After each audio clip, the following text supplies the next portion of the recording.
అందరికీ shalom, praise the lord, వందనాలు. ఒక విశ్వాసి ఈ విధముగా మరి యావేని కనపరుస్తూ పాడుతూ ఉన్నాడు. మూడు భారిన జీవితాలను చిగురింపజేయగలవు నీవు. మూడు భారిన జీవితాలను చిగురింపజేయగలవు నీవు. మారానుభవం మధురముగా మార్చగలవు నీవు. మారానుభవం మధురముగా మార్చగలవు నీవు. మహోన్నతుడా నీ కృపలో నేను నివసించుట నా జీవిత ధన్యతయున్నది.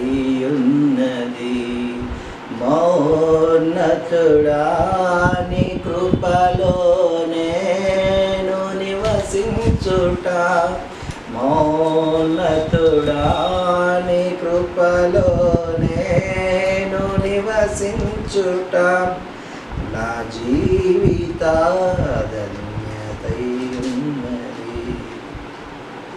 మనం ధ్యానిస్తున్నటువంటి మందిర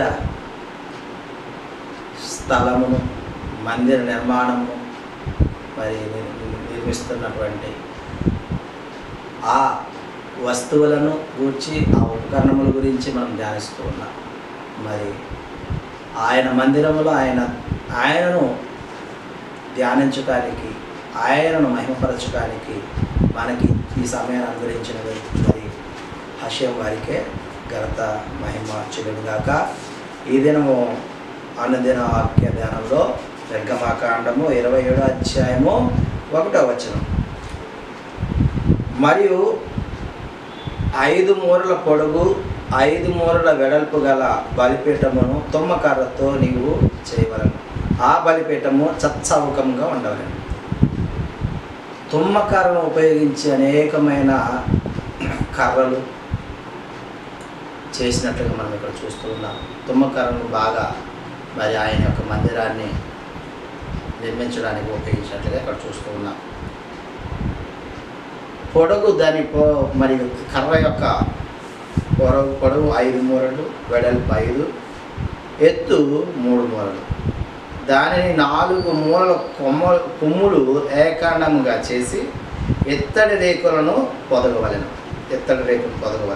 బూడిద ఎత్తుటకు కుండలను, గరిటెలను, గిన్నెలను, ముండ్లను, అగ్నిపాత్రలను చేయవలెను. వల వంటి ఎత్తడి జల్లెడ చేయాలి. 4 ఎత్తడి ఉంగరములు వీటి లోపలి చొచ్చునంతగా తుమ్మకర్రలు చేసి బలిపీఠము మోయుటకు కొండ మీద చూపినటువంటి పోలికగా చేయాలి.